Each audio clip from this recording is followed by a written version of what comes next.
4 generations of one family. Their lives and causes reveal 150 years of American history.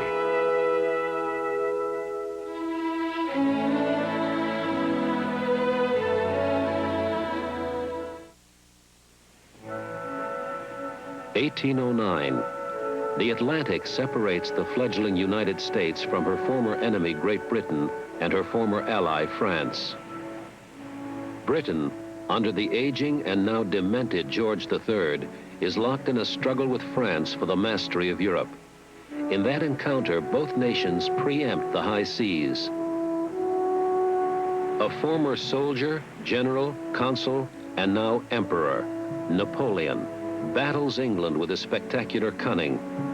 Ships of neutral nations, the United States chief among them, are seized and searched. John Quincy Adams, son of the second president, experiences that indignity firsthand. It's another British man of war, sir. She's training her guns on us. We are in contended waters. The British have boarded us merely, I'm sure, to verify our nationality. Yes, come in. Beg pardon, Mr. Adams. Captain Bickford's compliment said, will you attend him in his cabin? Thank you, Mr. Hinch. I was about to do so. Thomas, see to it that the ladies are not disturbed. Right, sir.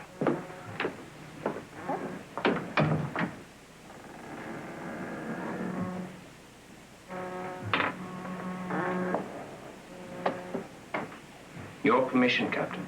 Come in, sir. Mr. Adams. Captain Bickford informs me I've the privilege of meeting an eminent American. Be seated. I'm Lieutenant Mountgarrett with a boarding party from HMS Stately. You may have noticed her standing off your starboard quarter with 21 guns. Your passport, if you please. Mr. Adams, Captain.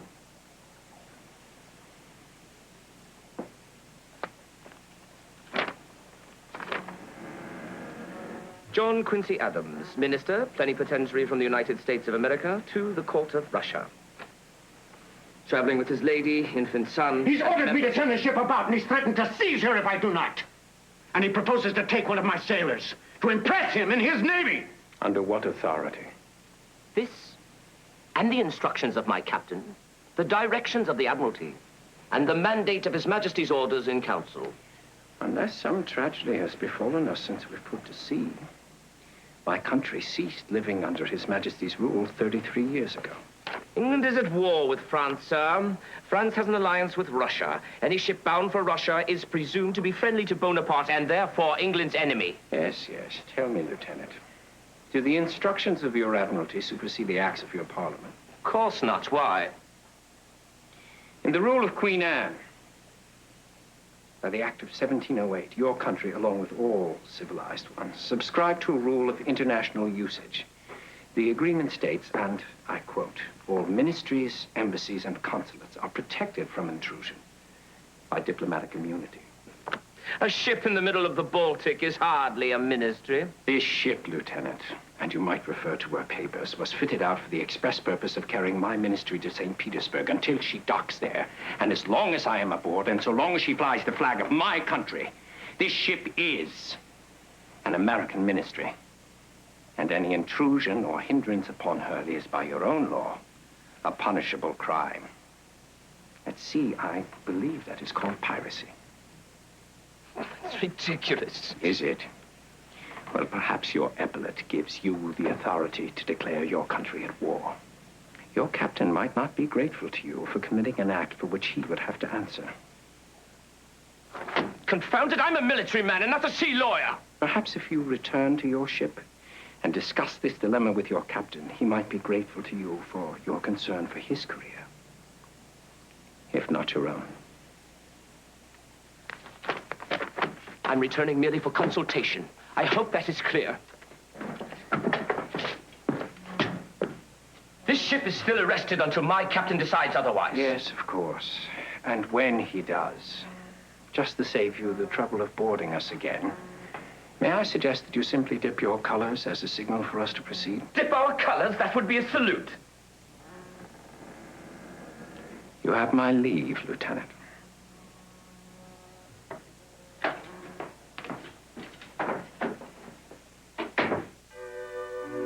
St. Petersburg. Tsar Alexander I and his minister, Rumyantsev, grapple with the problems of being allied to Napoleon. Majesty, another communique from the Emperor of Europe. Being Napoleon's ally is almost as difficult as being his enemy. He requests, Your Majesty, that we bar all of our ports to whatever shipping he has not licensed. But temporarily, of course, it would stop certain of our trade. There's no question about that. But in the end, it would be most damaging to the English. In the end, yes, but in the meantime, England is merely annoyed. With her great navy, she can stop any ship at sea, take all the cargo she wants, and pay no duty. But once Napoleon defeats England on land, breaks up her navy, in my opinion, a third power will rise to challenge her on the seas. One with no continental ambitions and an enterprising merchant navy. The United States. Yeah. If of course she survives. There's more than a small question that she will.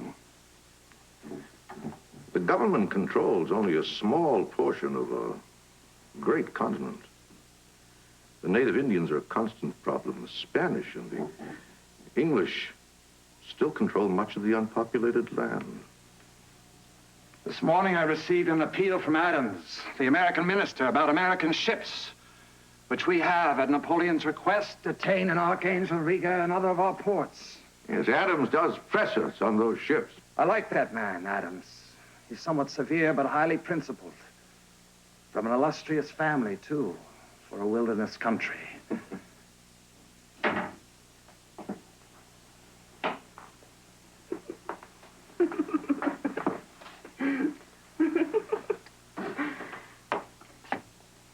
Dear Louisa, oh, you're not ready yet. We shall be late for Rumyantsev's reception. I completely forgot about the time. Dispatches arrived from Washington 6 weeks after they were written. I wonder what's happening at home. What? I wonder what George and John are doing right this minute. I hope our letters arrive before their birthdays.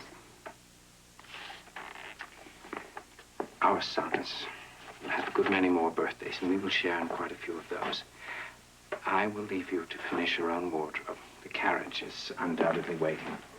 John, go to the Rumyantsevs without me. Oh, I'm feeling perfectly well, but you can say I'm not. That would not be the truth. Well, just explain my condition.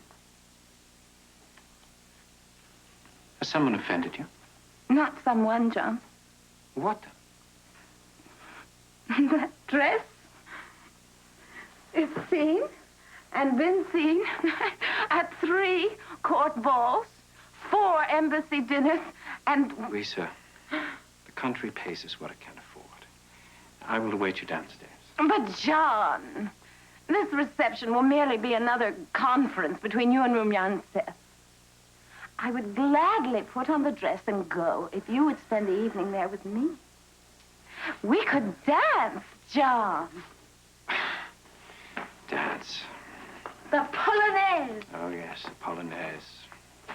I should certainly do that very well, shouldn't I? But it's a duty, John. Some Russians might consider it an insult if you didn't show a proper appreciation of their culture and their customs. Please, John. 1 Polonaise. And no talk of ships or wars. We will spend the evening together. I will await you downstairs and tell the carriage you'll be ready. My dress, Olga.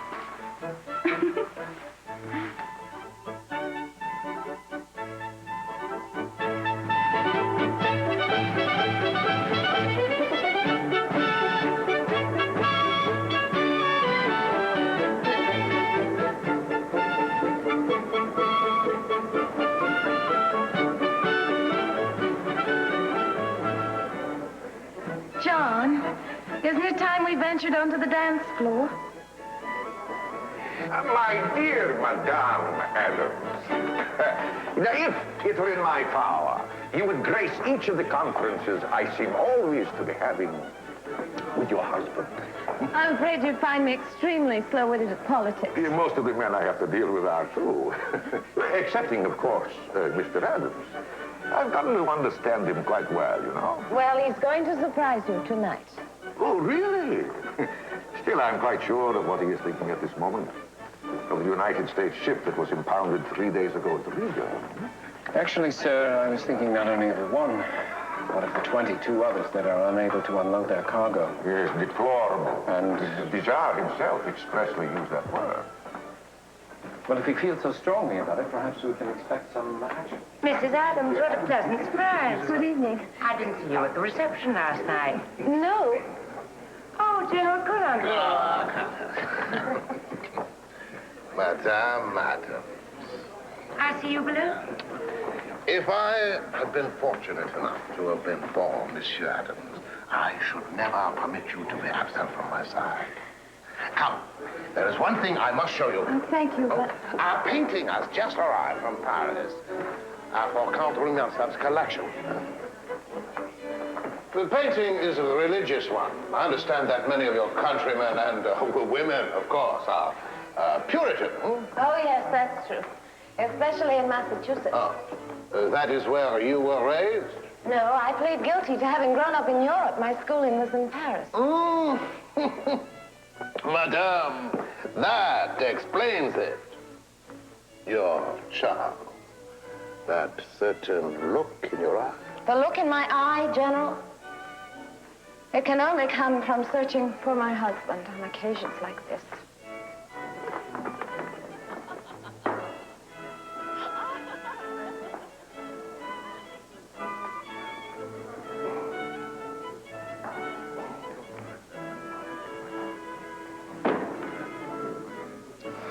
Yes, but there are bales of cotton on those ships.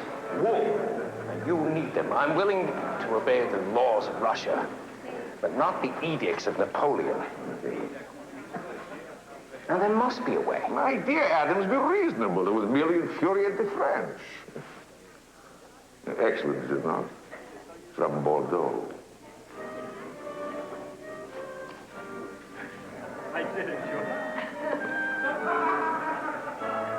Of course, the tone of the English court has quite ruined me. When I married Count Rostov, I didn't realize I was placing myself in virtual exile.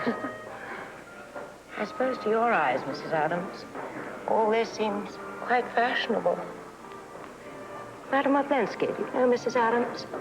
Mr. Adams is a representative of the United States. My husband is minister to the court, Countess. Such a serious man. Count Rostov describes him as a bulldog among spaniels. My husband is a fighter, Countess. Will you excuse me? That dress, I've seen it so often, I almost feel it belongs in my own wardrobe.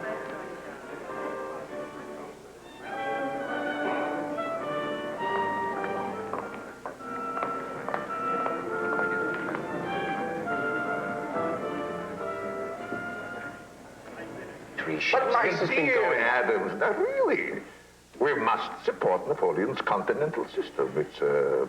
It's an accommodation. Yes, but one that will no longer be binding when... If, I am sorry, if Russia decides to withdraw from that arrangement. A supposition merely based on rumors.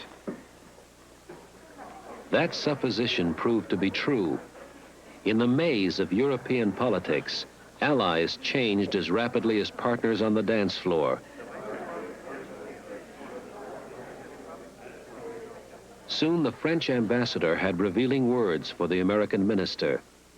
My dear good friend, I shall be utterly frank with you. Napoleon is dismayed that the Russians have withdrawn from our continental system. You, of course, must be gratified. Nearly all your impounded ships are released. The French consuls have been urged to be most liberal in granting trading licenses to your merchant marine. The ships then leave our ports and are immediately captured by French privateers who claim that your consul's signatures are forgeries. And that the ships are British in masquerade.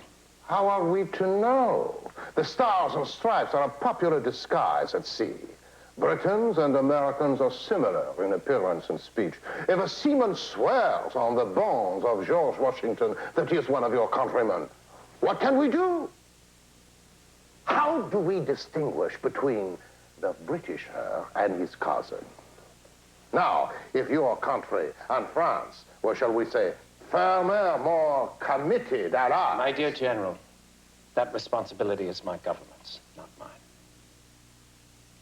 Oh, I took the liberty of having these prepared for your convenience. The registry of all American ships now bears a secret mark that should enable your countrymen to determine which ships are British and which are ours.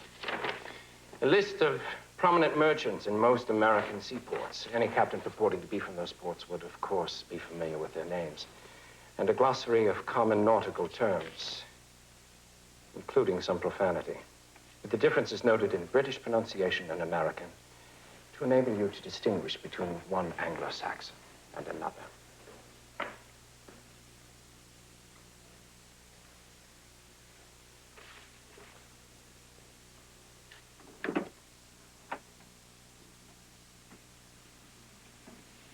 Couldn't sleep.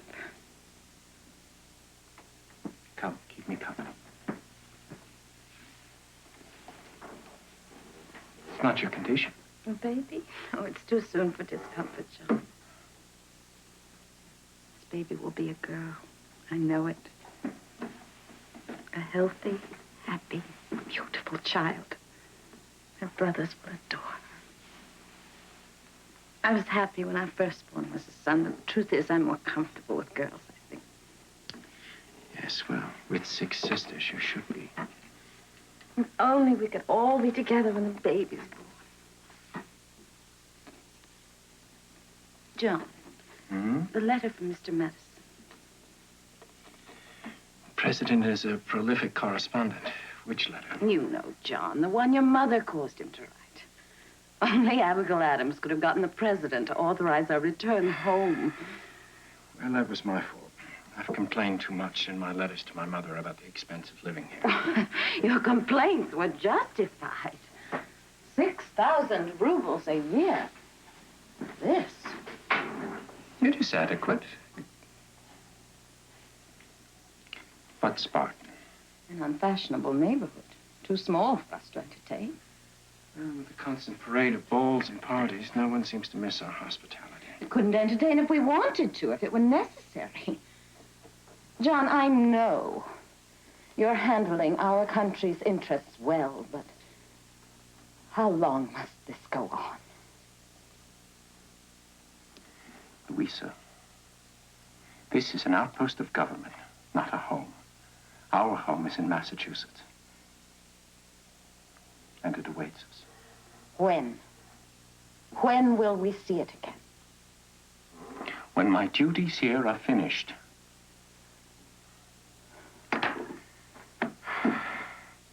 Despite my mother's well-intentioned intercession and despite President Madison's kind permission for us to return, it is up to me. And we cannot leave at this time. Louisa, it is vital that we effect a commercial treaty with Russia. We must have a powerful ally to help us keep the seas open. When will that treaty be effected? How old will this child be when her brothers see her for the first time? The boys are safe, Louisa. They're being well taken care of by my mother. You say they're safe. It takes 3 months for a letter to get through the blockade. Who knows what may have befallen them since the last letter was posted? I don't. You don't. I have 2 children here. One asleep upstairs, one here, under my heart. I have 2 others, continents away. 2 sons who should set the example for Charles Francis to follow. When will he get to know them? When will I? When will you?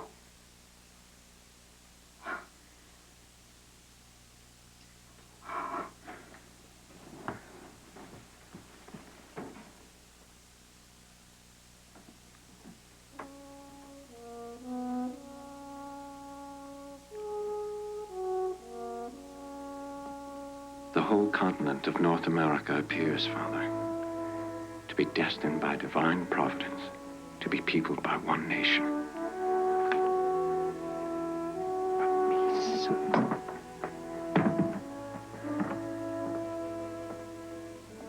Peace for the next few years is essential to the plan.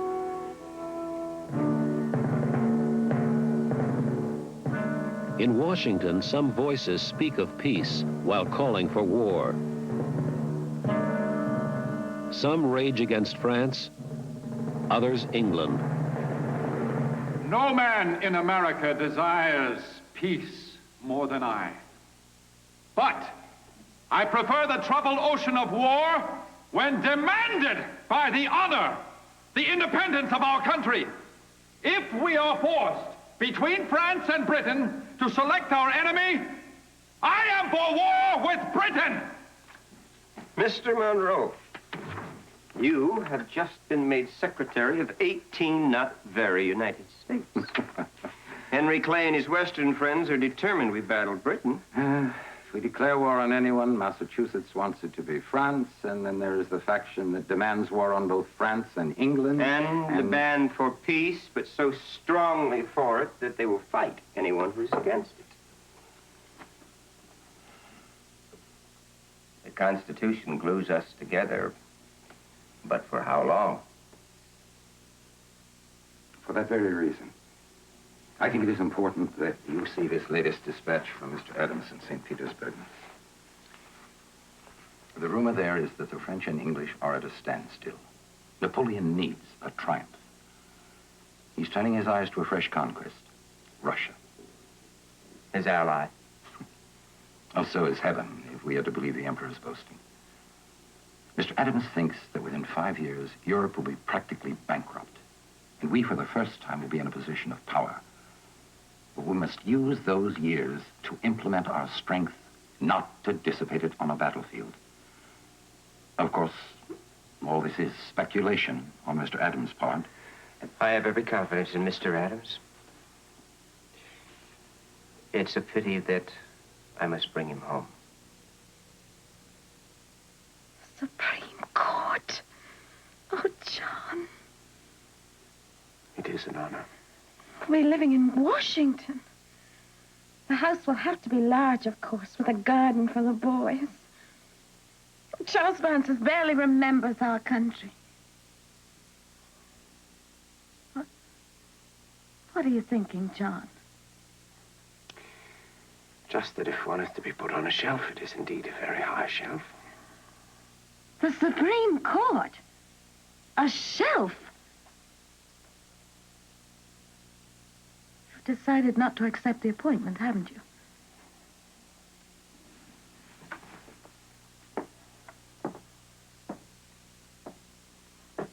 Why? Because of me? Louisa, you are 7 months with child. Now, even with the safest passage, you would be delivered at sea. In these times, we'd be forced to take any ship that we found, no matter how cramped and dirty. What if there's fever aboard? God will protect me. Suppose we're taken into blockade.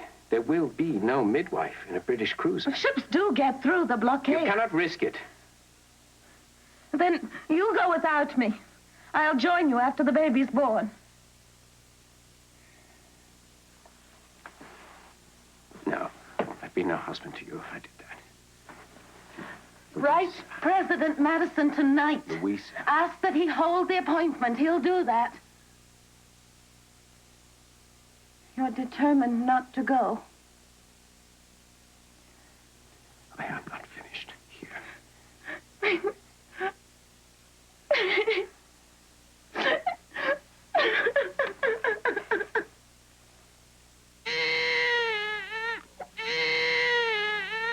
Louisa Catherine, I baptize thee in the name of the Father, and of the Son, and of the Holy Ghost. We receive this child into the congregation of Christ's flock, and to anoint her with the sign of the cross, that thereafter she may dwell in the house of the Lord.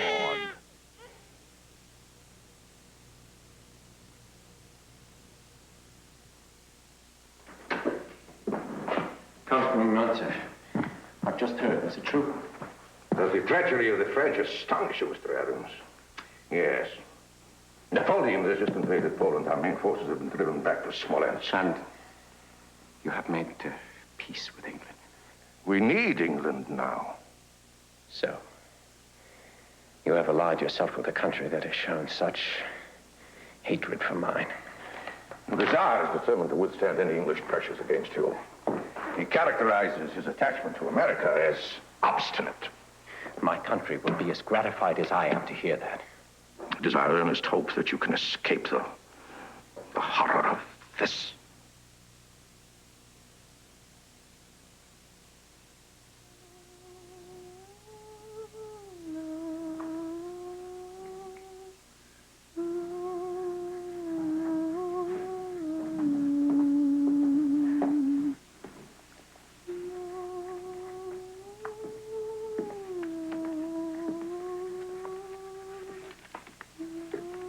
How is she? Sleeping. She wasn't fretting at all before she fell asleep.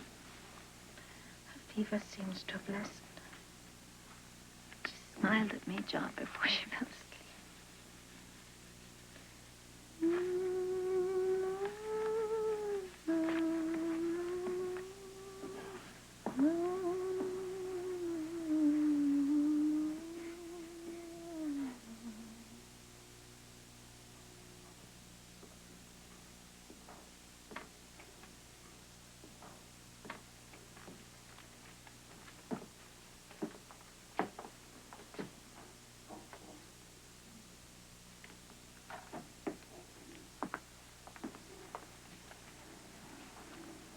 War. The Congress has declared us at war with England by majority vote of 4.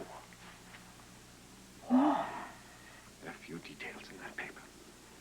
There was no dispatch from the government? It's intercepted, probably. That is dated June 22nd. The country has been at war for 2 months, and I did not know it. John, what if there's an invasion from Canada, the boys? England is not likely to lay waste to New England.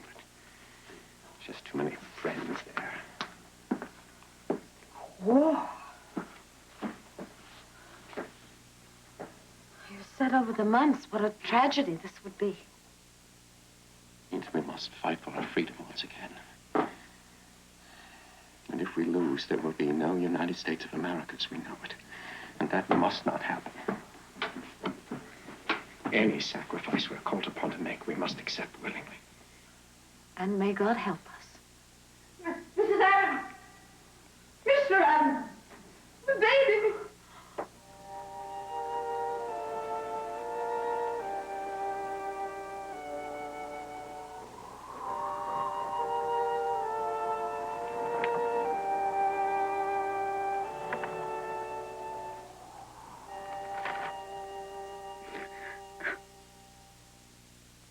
John, why must I weep for both of us? I weep, Louisa. In my way, I weep.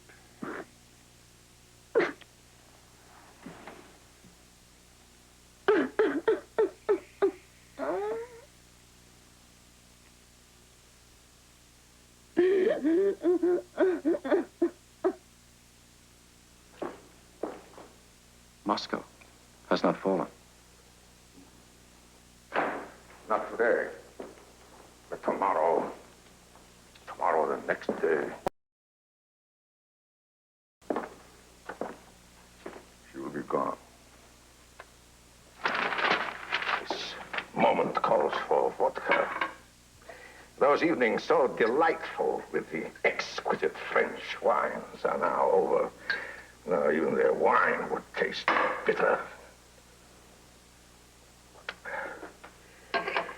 So, my dear old friend, you can understand my depression. I share it. My country's fortunes are no better than yours. And the irony of our situation is that according to the papers in June, England revoked the orders that allowed them to seize our ships at sea. The very orders that caused us to declare war in the first place. So we are knee-deep into a war that need never have occurred. Maybe there is a way to stop it now. Russia and England are now allies. Perhaps London could be approached about a negotiated peace. By whom? Tsar Alexander. His Imperial Majesty is willing to offer himself as a personal mediator. Now, if both of your governments agree, we could open negotiations immediately.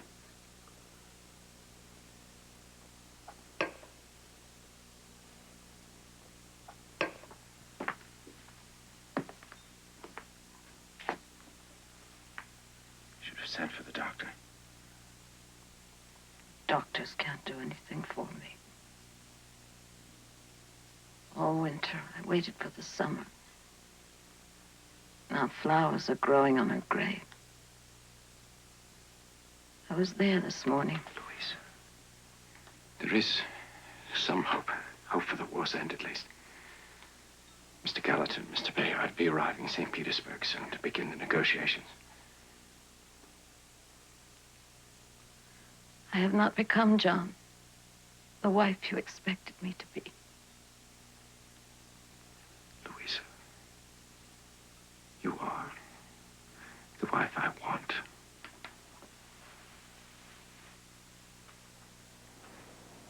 The first 2 weeks in St. Petersburg, I enjoyed this view. Now it seems just like our prospects, Mr. Gallatin. Flat. Uneventful. You Americans expect too much too soon. You are an American, too, Mr. Gallatin. I'm an American by choice, European by birth.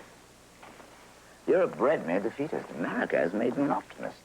Who knows? In a few moments he may return with confirmation that the Tsar has already begun negotiations. Behind our backs. Oh, the Russians are curious people. They have an almost oriental need for mystery and intrigue. The same story. There are technicalities, complications. The Tsar is in the field. Perhaps next week. So many explanations must conceal one essential fact. What is it? What in heaven's name are we to do? Wait. That seems to be our only present occupation. England has refused Russia as a mediator, but she has agreed to deal directly with us. However, the negotiations must take place on a site congenial to her cause. England finds Russia unacceptable. Well, of course, England would. We're in St. Petersburg. She suggests Sweden, London. Oh, I came to negotiate a treaty, not a meeting. These time-consuming delays are calculated to give them advantage. She hasn't even selected her peace commissioners, although we have sent 2 more of our own.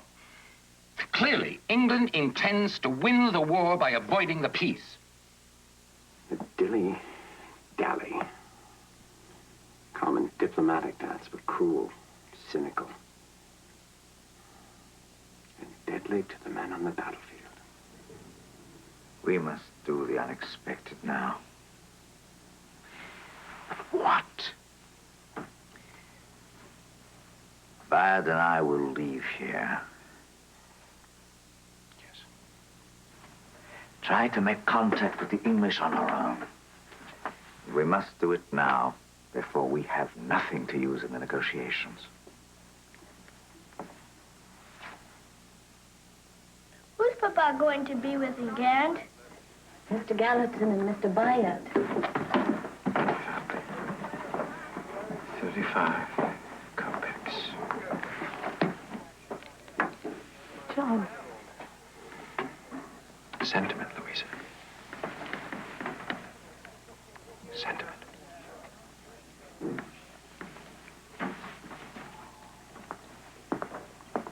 Charles Francis. While I'm gone, you must do nothing of which your mother would be ashamed to write. Be attentive in your studies and faithful in your devotions. Take care of your mother. I must discover my strength, John, as you have yours. I know what I face, you do not. The carriage is ready, sir. Charles Francis.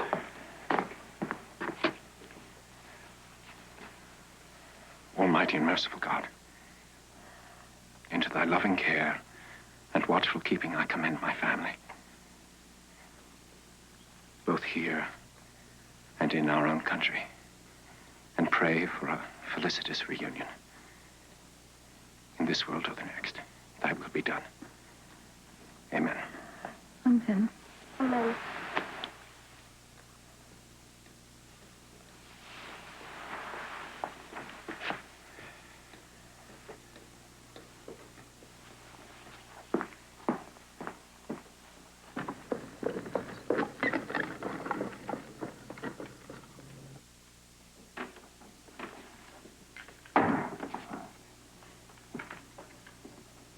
Good morning, Mr. Adams.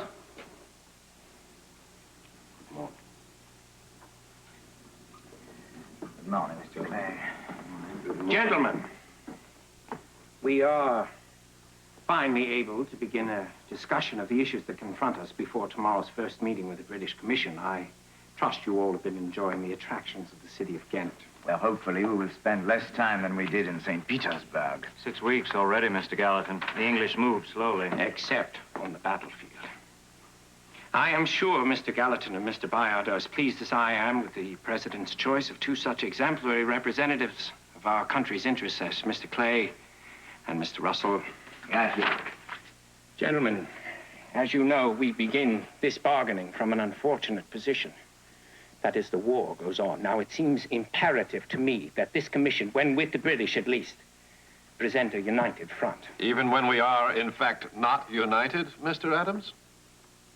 We will agree on basic principles, I am sure. Are you indeed? There are several points upon which we are prepared to conclude the peace. One is obviously that the British cease the impressment of American seamen. Now, in matters in which we must yield. Yield? Let us be firm that we give nothing away that our country had before this war began. That word yield bothers me. It has fewer syllables than surrender, but it has the same sound to my ear. We are in no position to present ultimatum, Mr. Clay. Let us be sure we do not receive them either. Yes, that is all of our aim. What of our Western claims, Mr. Adams? They are my concern. We will retain the legal right to the region around the Columbia River. We will give up nothing south of the boundary established by the Treaty of 1783. You speak of what we will not give up. What will we demand from them? Mr. Monroe has given us one demand at least. Useless or not. It's a major one, which should please you, Mr. Clay. I've read your speeches favorable to it. We are instructed to make every effort to force the British to cede all of Canada to the United States. And that will be as easy as leveling my native Alps. Sir, what of the British commissioners? Has anyone taken measure of them? The British have sent their ablest diplomats to the Congress of Vienna to settle the Napoleonic Wars, to resolve what the Crown obviously considers a less important problem. We have the gift of less important men. Lord Gambier, head of their delegation, is an Admiralty official of middling rank. Henry Goulburn is a diplomat whose only credentials seem to be that he was not important enough to take to Vienna. And Dr. William Adams, no relation, gentlemen, rest assured, is their technical advisor on matters of law. We wish to welcome the representatives of the United States. It is His Majesty's and our most serious wish that these meetings prove fruitful and end the current unpleasantness between countries so linked by ancestry, language, and history. Mr. Goulburn.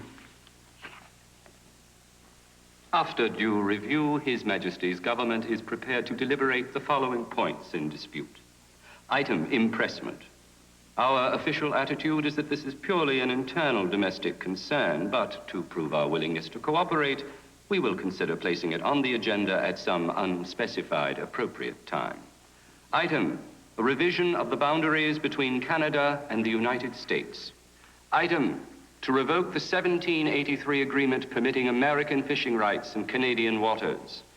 Item, that the Indian allies of our country, for whom we feel an inordinate responsibility, be granted sufficient land in the Western Territories for the establishment of an independent Indian nation. Lord Gambier, having heard and noted England's suggestions for the agenda, may I respectfully request an adjournment for 24 hours?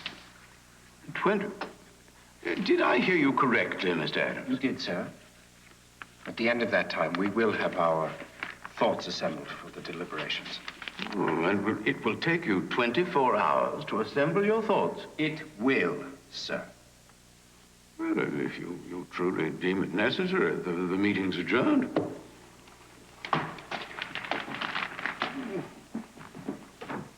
Another war! That's the answer. Declare war on those supercilious asses all over again. We're not even holding our own in this one. They have always wanted the Ohio River to be the Canadian boundary. What of the 100,000 souls that live in that territory now? Another 100,000 Canadians, that's all. No! And an Indian nation.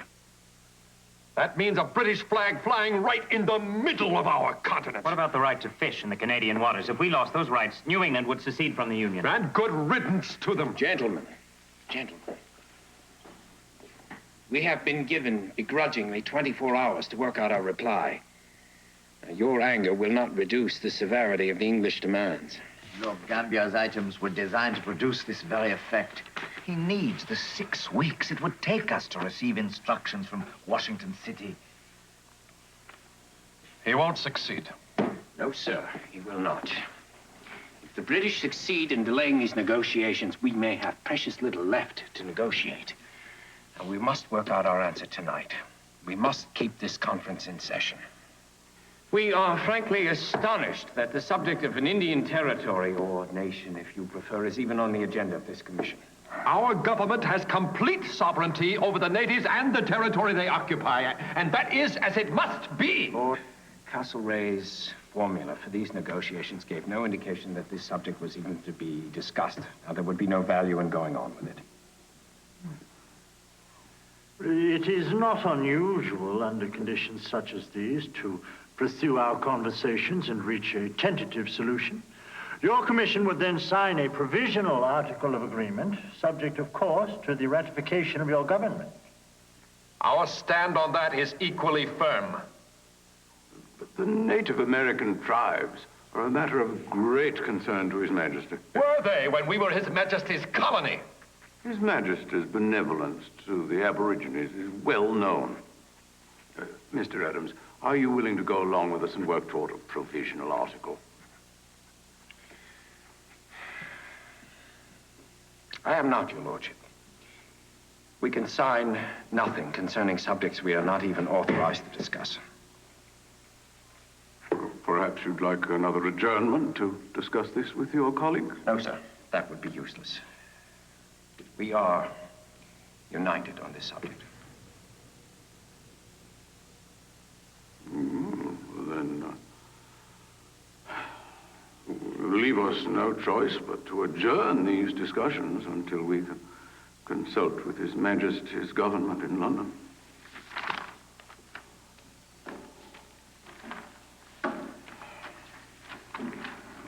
His Majesty's Foreign Minister, Lord Castlereagh, visited Ghent during the 3-week adjournment, and he advises us that you must be willing to discuss the Indian question and to sign a provisional article at the conclusion of that subject. We will not consider an Indian nation west of the Great Lakes. This is insufferable. Lord Gambier, having heard this much of Lord Castlereagh's demands, may I suggest the advisability of putting the remainder into writing?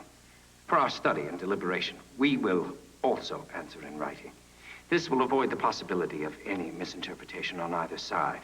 Perhaps considered reflection will lead to more productive future meetings.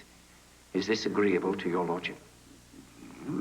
If it encourages the commission to sober consideration, so be it. Their answer is not to concede, but to attack. Your government's steady encroachment on the Indian lands, your efforts to obtain Canada by force. That charge is true, Mr. Adams. It may be true, but we did not succeed. They're bluffing, that's all. There should be no mention of the territory in the treaties, and no mention of the Indians either. If we stand firm on that issue, it will mean the ending of this conference. Are we willing to go that far because of the Indian question? Yes. Everyone in our country would be behind us. The possibility of an Indian nation would inflame our armies, and they'd fight like madmen. I must vote against ending this conference. The country was founded at such a terrible cost. You cannot desert her now. I am not deserting my country. But I am not serving it here either.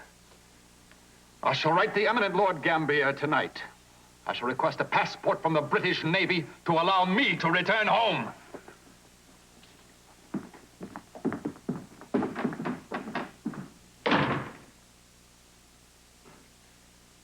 Shall we work on our reply, gentlemen? I do not doubt that our colleague will return.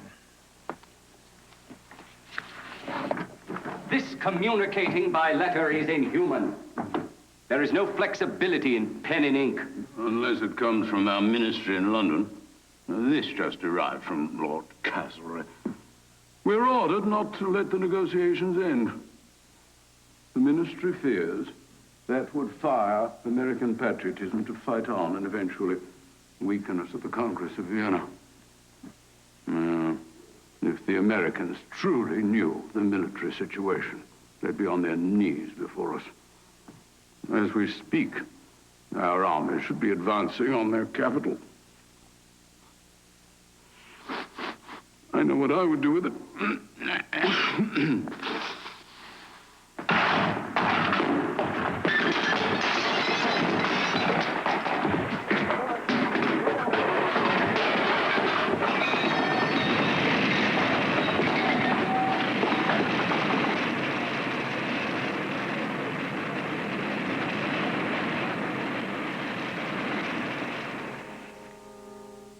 Adams. 6 weeks ago.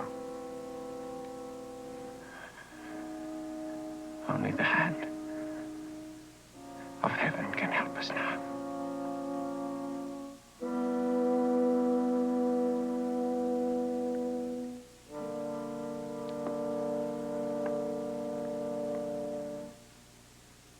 There will be no American fishing rights to Canadian waters.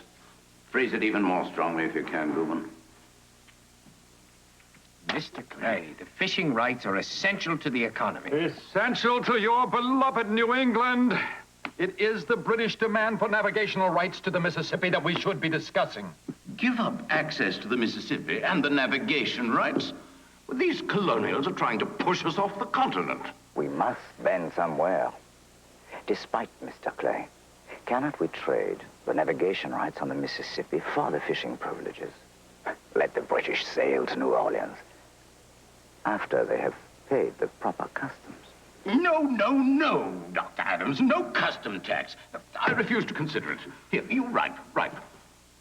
We no longer consider any settlement based on status before the war began. Any settlement must instead be based on what we possess now. My hope is always, Louisa, that the dilly-dally that we dance at Ghent will be concluded soon. And when it is, I will at last be able to ask you and Charles to leave St. Petersburg and meet me in Paris.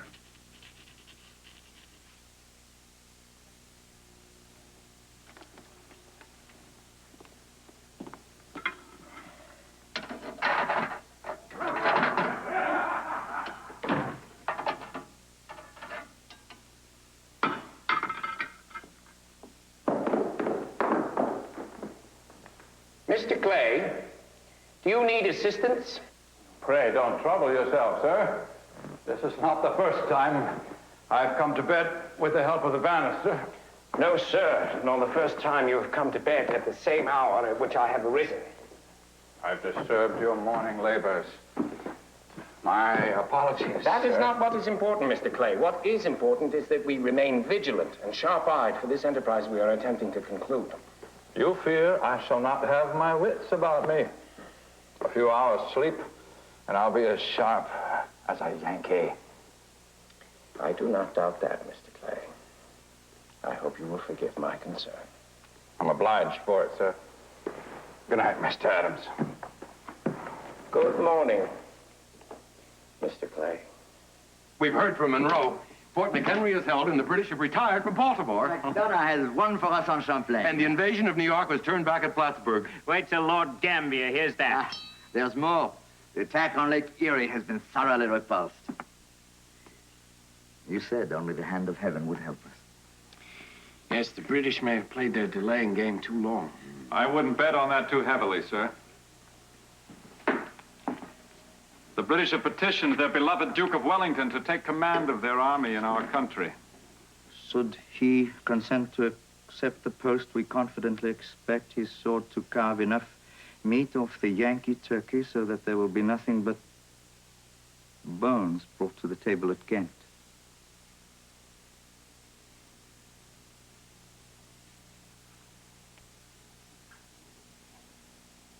It is with deep regret that I inform you. The Duke of Wellington has refused to assume command of our forces in the United States. In His Grace's words, in my opinion, there can be no satisfactory military conclusion to the American campaign.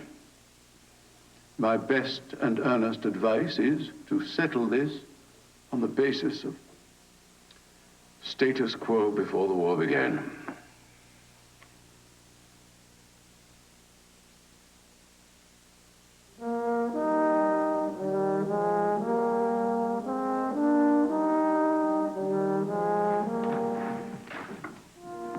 Christmas Eve, 1814. The Treaty of Ghent, ending the War of 1812, is signed. It resolves no real issues, settles none of the disputed points. But in winning little, the United States gains much. The treaty signifies that this country is not merely a cluster of former rebellious colonies calling themselves states, but a sovereign nation. 31 years after John Adams signed the Treaty of Paris, his son signs the Treaty of Ghent. Paris. During the 100 days between Napoleon's return from Elba and his final defeat at Waterloo, John Quincy and Louisa Catherine are reunited. Papa! Charles. Let me see you. I can't believe how you've grown. Bonjour, John. Louisa. Hold me. Oh, Mom, tell me about snowdrifts and Peter digging the carriage out with a shovel.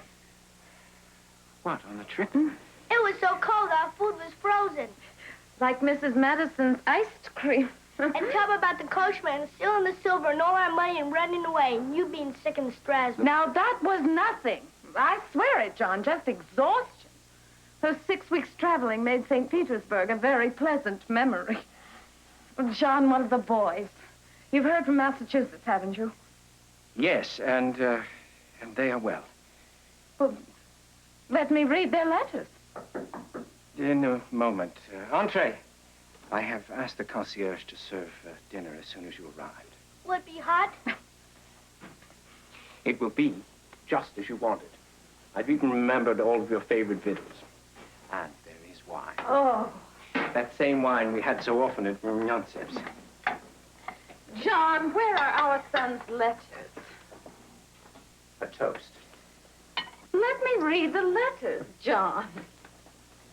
To our life as it begins again. To the court of St. James. A toast to them. After all the pain they've caused us. You must forget that pain now. It would not be proper for the next minister to Great Britain. Great Britain? We're going to live there, too? Yes. And you will like it much better than Russia. There, the boys speak English. I've only just been told privately.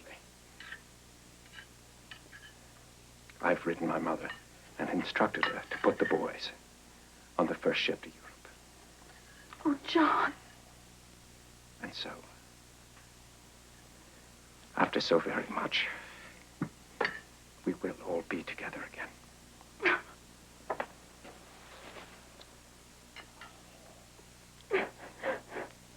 In my way, Louisa, I am weeping too.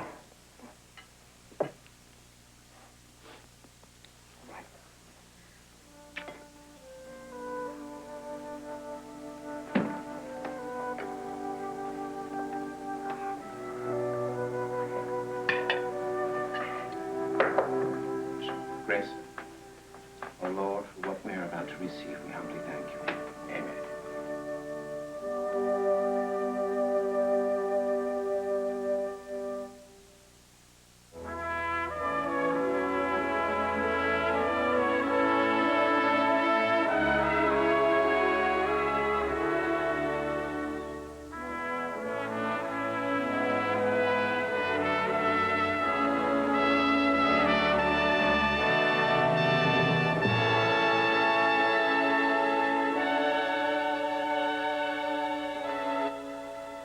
Join us for the continuation of the Adams Chronicles, Monday night at 10:30 here on Channel 11.